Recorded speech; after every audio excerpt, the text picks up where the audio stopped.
இன்றைக்கி தீபாவளி ஸ்வீட்ஸ் ரெண்டாவது ஸ்வீட்ஸ் பண்ண போகிறோம். முதல்ல வந்து உடனடி பர்ஃபி ஒன்று, இன்ஸ்டன்ட் பர்ஃபி ஒன்று பண்ணோம். இன்றைக்கி வந்து சௌந்தர்யாவுடைய ஸ்பெஷல் ஐட்டம் காஜு கட்லி.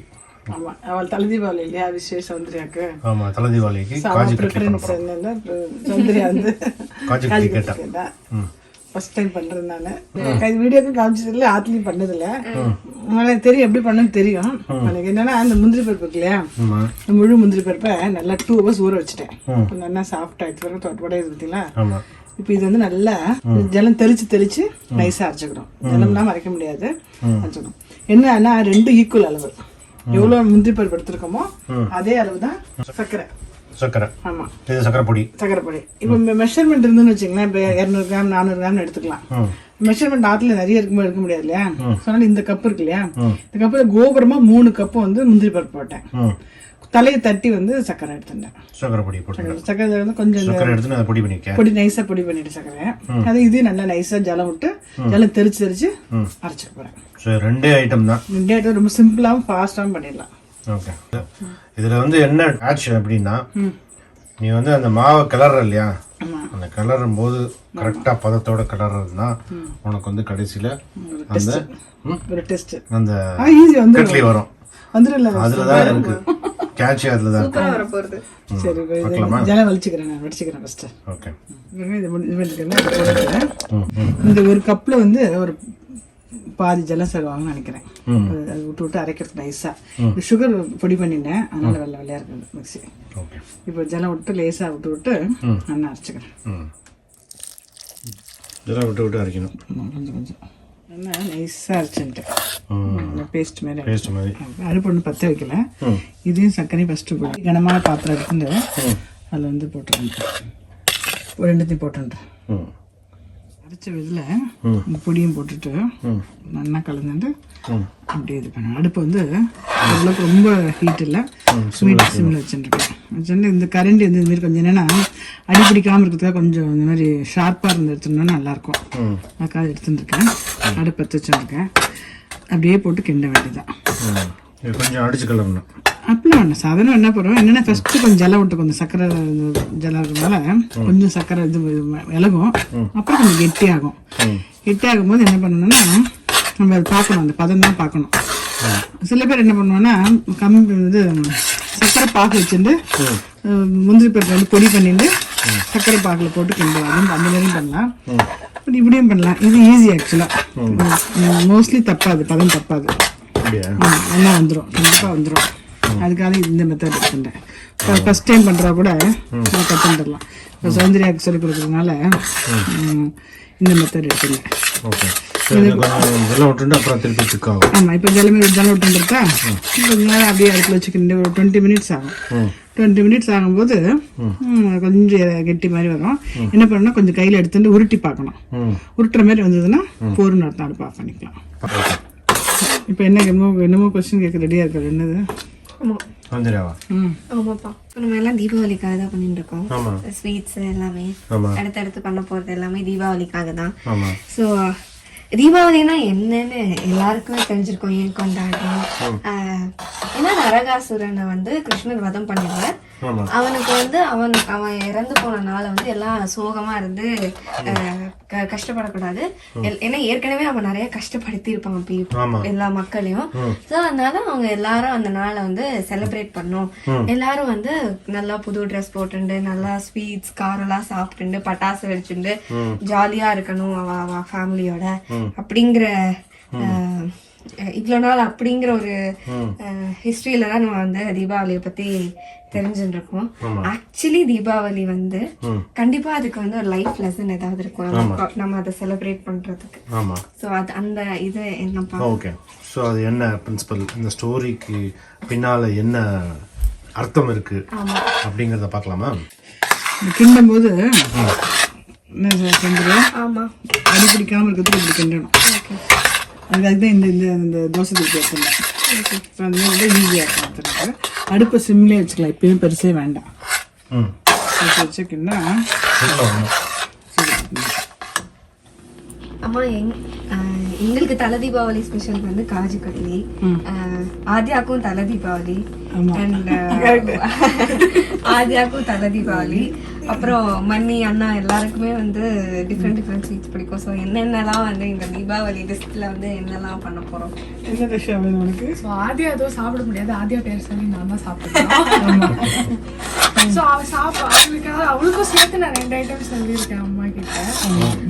எனக்கு பன்னீர் ஜாமுனும் அவ பேர் சொல்லி ரிப்பன் பக்கோடாவும் சொல்லியிருக்கேன்.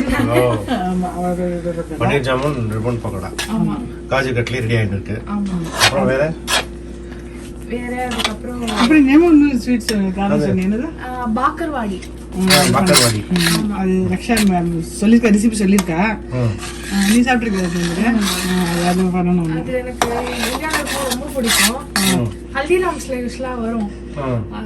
இல்லை நிறைய சாப்பிட மாட்டேன். அது குட்டி பேக்கெட், அந்த 10 rupees பேக்கெட்ல வரும். 10 இருக்கும் உள்ள.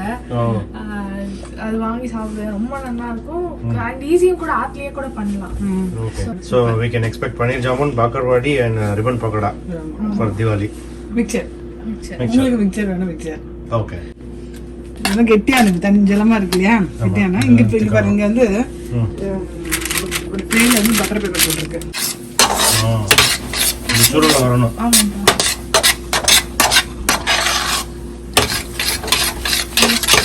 ஒட்டாம வரணும். ஒட்டாம வரணும். இன்னும் கொஞ்சம் ஜலம் இருக்கு. எடுத்து பார்க்கும்போது கையில ஒட்டக்கூடாது. கொஞ்சோண்டு இதில் போட்டு பார்க்குறேன். சரி. சப்போஸ் இல்லைனாலும் வெறும் நார்மல் பிளேட்டில் நெய்த்த 2 பிளேட்டில் போட்டோம்னா தெரியும். அது கரெக்டாக புதுசாக கலக்க சொன்னேன். புதுமா ஒட்டாமல் இருந்து பார்த்தீங்களா? ஒட்டாமல் இருந்து பார்த்தீங்களா? இப்போ அடுப்பு ஆஃப் பண்ணிடுறேன். ஓகே. அடுப்பு ஆஃப் பண்ணிட்டு அந்த சூட்லேயே கொஞ்சம் இருக்கட்டும். அப்படியே இருக்கட்டும். இன்னும் கொஞ்சம் ஜலம் இருக்குது இதில். ஜலம் இருந்தால் பரவாயில்ல. புரியுதா? கொஞ்சம் இந்த சூடு இருக்கு இல்லையா, இந்த சூடுல கொஞ்சம் இருக்கட்டும். கொஞ்சம் கை பொறுக்கிற சூடு வரும்போது எடுத்து அதில் போடுறேன். போட்டு ஆறட்டும். வைக்கிறேன். ஆனதுக்கப்புறம் நல்லா 2-3 வாட்டி இப்படி போட்டு எடுத்துட்டு அப்படியே ஒரு 10 minutes அப்படியே இருக்கட்டும். 10 minutes.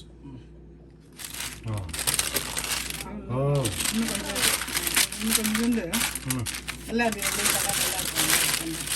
சூடு வச்சோம்னா சூடு ஆரம்பிக்கும்.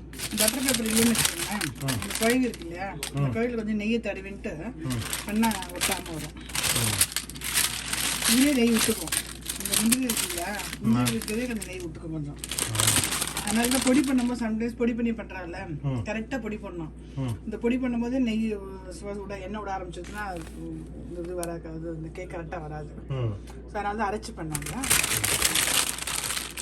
இப்படி 4-5 வாட்டி பண்ணிவிட்டு அப்புறம் என்ன பண்ணுறேன்னா, இங்கேயே அப்படி இதிலே பண்ணிடலாம் இருக்கு. அதில் என்ன ஷேப் வேணும்? டைமண்ட்.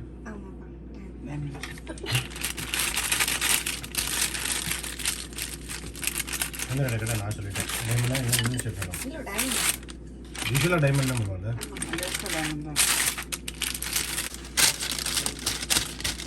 இதில் என்னன்னா, நீங்கள் சொன்ன மாதிரி கலர் இப்படி ஆயிடுச்சு. இது கலர் வேணும் அப்படின்னா கொஞ்சம் இதில் கொஞ்சம் குங்குமம் போட்டுக்கலாம், நல்லாயிருக்கும். இதே மாதிரி பாதாம் பண்ணலாம், பாதாம் சூப்பராக இருக்கும்.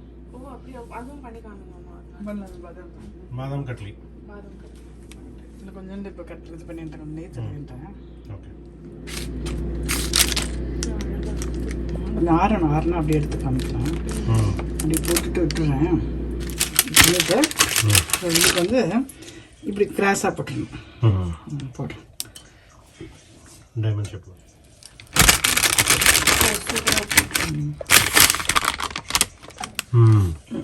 ஆகட்டும். கொஞ்சம் ஆறட்டும். நல்லா ஆறுனதுக்கப்புறம் அப்படியே கையில் எடுத்து காமிக்கிறேன். அப்படியே எடுக்கலாமா? அப்படியே எடுத்துடும். வந்து என்ன அந்த கடையில் சிலர் போடுறேன், அது நம்ம போடுறதுல வேண்டாது. அப்படியே இதை பண்ணுறோம்னா அது சும்மா டெக்கரேஷன் அப்படியே எடுத்துடலாம். வந்து பீஸ் பீஸாக சாப்பிட்றதுக்கும் நல்லாயிருக்கும். இது வந்து கொஞ்சம் ரொம்ப நைஸ் டெக்ஸ்சர் நான் இருக்கல, நல்லா நைஸாக அரைச்சிருந்தோம்னா கடை மாதிரி இருக்கும். ஏன்னா இது முக்கியமாக என்னென்னா, இது மாதிரி பண்ணுறது ஈஸி. இந்த மாதிரி அரைச்சிட்டு பண்ணும்போது தப்பாத்துக்கு சான்ஸ் இல்லை, டக்குன்னு பண்ணிடலாம். ஒரே ஒரு என்னென்னா இது நான்ஸ்டிக் வச்சுருந்தோம்னு வச்சுக்கோங்க, இன்னும் ஈஸி. நான்ஸ்டிக்ல வந்து ஒட்டாமல் வரும்போது டக்குன்னு அடுப்பு ஆஃப் பண்ணிவிட்டு கொஞ்ச நேரம் செட் பண்ணிவிட்டு திருப்பி போட்டு கையால் 2 தட்டு தட்டிட்டு அப்படியே இது பண்ண வேண்டியதான். ஒரு ஸ்பூன் நெய் என்ன கூட தேவைப்படாது. நெய் எப்படி நல்லா இருக்கு, டேஸ்ட் இருக்கா சௌந்தர்யா? எப்படி இருக்கு? ரொம்ப நல்லா இருக்கு. எப்படி இருந்துச்சு? சூப்பர். ஆக்சுவலி ரொம்ப நல்லா இருக்கு. காஜு கட்லி எக்ஸாக்ட்டா இருக்கு. எவ்வளோ சீப்பாக முடிஞ்சிருக்காங்க. ஆமாம், இந்த கடையில் வாங்குறது எவ்வளோ காஸ்ட்லி இருக்கும், நீட்டாக வருது. ஸோ இத்தனை பீஸுக்கு மொத்தம் எவ்வளோ செலவு இருக்கும்? 3 கப்பு சின்னதாக கப்பில் எடுத்தோம் இல்லையா, அது எவ்வளோ இருக்குன்னா ஒரு 75 கிராம்ஸ் இருக்கும் வச்சுக்கோங்க. ஒரு இது வந்து 25 கிராம்ஸ் இருக்கும் அந்த இது முந்திரி. நம்ம இதில் வந்து 200 ரூபா இருந்துச்சு. நல்லா இருக்குமா? ரொம்ப நல்லா இருக்கு. சூப்பராக, your awesome. Thank you. Thank you. Soundarya கேட்டுக்கு பதில் சொல்லிட்டீங்களா? சொல்லலை நீங்கள்? சொல்ல. சௌந்தர்யா என்ன கதை சொன்னான்னா, நரகாசுரன் வதம், கிருஷ்ணர் வந்து வதம் பண்ணுறார். அதை வந்து கிருஷ்ணர்கிட்டயே அவன் கேட்குறான், என்னுடைய இந்த வதம் பண்ண நாள் வந்து எல்லோரும் சந்தோஷமாக கொண்டாடணும், எல்லோரும் புது ட்ரெஸ் வாங்கி பட்டாசுலாம் வெடித்து கொண்டாடணும் அப்படிங்கிற கதையை வந்து சௌந்தர்யா சொன்னான். இதில் வந்து நம்ம என்ன தெரிஞ்சுக்கணும்னா, இப்போ நல்லவனோ கெட்டவனோ ஒருத்தன் வந்து செத்ததை வந்து நம்ம பட்டாசு வெடித்து கொண்டாடக்கூடாது இல்லையா? எவனோ ஒருத்தன் போயிட்டாங்கனால அதை வந்து சந்தோஷமாக அது கொண்டாடுறது நம்மளுடைய பழக்கமே கிடையாது. இதுக்கு பின்னால் ஒரு கதை ஏதாவது அர்த்தம் இருக்கும். நரன் அப்படின்னா நரகாசுரனில் நரன் ப்ளஸ் அசுரன். நரன் அப்படின்னா மனுஷன், நரன்னா மனுஷன், மனுஷனுக்குள்ளே இருக்கிற உயிர், சின்ன உயிர், இதான் வந்து நரன் அப்படின்னு அர்த்தம். அசுரன்னா அதை வந்து கெடுக்கிறவன். இப்போ இந்த சின்ன ஒரு துளி உயிர் இருக்கு இல்லையா, இந்த ஆத்மா, அந்த உடலுக்குள்ளே இருக்கிற அந்த ஒரு துளி உயிர் வந்து பரம்பொருளான கிருஷ்ணன் கொடுத்தது. அந்த கிருஷ்ணனுடைய பரம்பொருளுடைய ஒரு துளி வந்து நம்ம உள்ளே இருக்கு. இந்த உள்ளே இருக்கிற அந்த ஒரு துளியோட நீட்சி தான் பரம்பொருள் இல்லையா?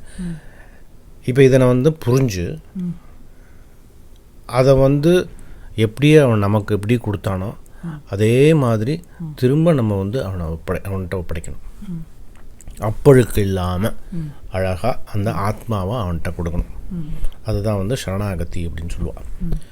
இதை கொடுக்கறதுக்கு தான் நம்மளை படைச்சிருக்கான். இதை கொடுக்க விடாமல் இதுக்கு மேலே, இந்த ஆத்மாவுக்கு மேலே போத்துன போர்வைகள்லாம் இருக்குது. சில போர்வைகள்லாம் இருக்குது. அதெல்லாம் என்னென்ன போர்வைகள்? ஆணவம், மமதை, செருக்கு, பொறாமை, போட்டி, சோம்பல், கோபம், இதெல்லாம் வந்து போர்வைகள். எந்த புராணத்தில் பார்த்தோம்? பிரகலாதன் கதையில் பார்த்துப்போம். இரண்யகசிப்புன்னு சொல்லல, அந்த இரண்யகசிப்புங்கிற வார்த்தைக்கு அர்த்தம் வந்து பகட்டான ஆடைகளை அணிந்தவன் அப்படி அர்த்தம். இந்த பகட்டு ஆடைனா என்னது? ஆணவம். அந்த கதையில் அவனுக்கு ஆணவம். அது மாதிரி இந்த மாதிரி ஆடைகள்லாம் இது மேலே சுற்றி இருக்கும். இதெல்லாம் வந்து களையணும். களைஞ்சோம்னா என்ன பிறக்கும்? ஞானம் பிறக்கும். அப்போ தான் தெரியும் அவன் கொடுத்த துளி வந்து நம்ம உள்ளே இருக்குது அப்படின்னு. ஞானம் பிறக்கிறனால முகத்தில் என்ன வரும்? ஒளி. அதுதான் வந்து நம்ம வந்து பிரகாசமாக கொண்டாடுறது. பட்டாசு வெடிக்கிறது, தீபத்தை ஏற்றுறது, இதெல்லாம் வந்து அந்த இருள் போய் ஒளி வருது இல்லையா, அதை சிம்பாலிக்காக குறிக்கிறதுக்கு தான் தீபத்தை ஏற்றி வணங்குறது. அதாவது நம்ம மனசுக்குள்ளே இருக்கிற எல்லா நம்மளுடைய பண்டிகைகள் எல்லாமே அப்படி தான் இருக்கும்.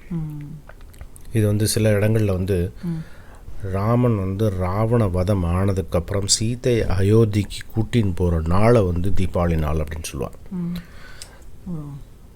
அது என்ன அர்த்தம்? இதே கதை தான். சீதாதேவி அப்படிங்கிறது வந்து ஜீவாத்மா, ராமன் அப்படிங்கிற பரமாத்மா. அந்த ஜீவாத்மா அந்த ஒரு துளி உயிர்னு சொன்னனே, அது வந்து ராமனோட கலக்கிறது இல்லையா, அந்த பரம்பொருளோட கலக்கிறது இல்லையா, அதைத்தான் வந்து சொல்கிறது. அந்த நாளை வந்து தீபாவளி அப்படின்னு சொல்லுவாள். சில பேர் வந்து அன்னைக்கு வந்து லக்ஷ்மி பூஜை பண்ணுவாள். சில இடங்களில் ஏன் அப்படின்னா, சில இடங்களில் மகாவிஷ்ணு லக்ஷ்மியை கல்யாணம் பண்ணுற நாள் அப்படிம்பா. இதுவும் அந்த ஐக்கியம்தான். பார்க்கடலில் லக்ஷ்மியை கல்யாணம் பண்ணிக்கிறார் இல்லையா, திருமகளை கல்யாணம் பண்ணிக்கிறார் இல்லையா, அதான் எல்லாமே சுற்றி முற்றி பார்த்தா இதில் தான் வரும். நரன் அப்படிங்கிற நம்மளுடைய மனுஷ ரூபத்தில் நமக்கே தெரிஞ்சு நமக்கே தெரியாமல் நிறைய அசுர குணங்கள்லாம் இருக்கும். இந்த அசுர குணங்களை நீக்கிறது அதான் நரகாசுரன். நரன் அசுரன், மனித அசுரன், மனுஷனுக்குள்ளே இருக்கிற அசுரன். அந்த குணங்கள்லாம் நீக்கி ஞானம் பெற்று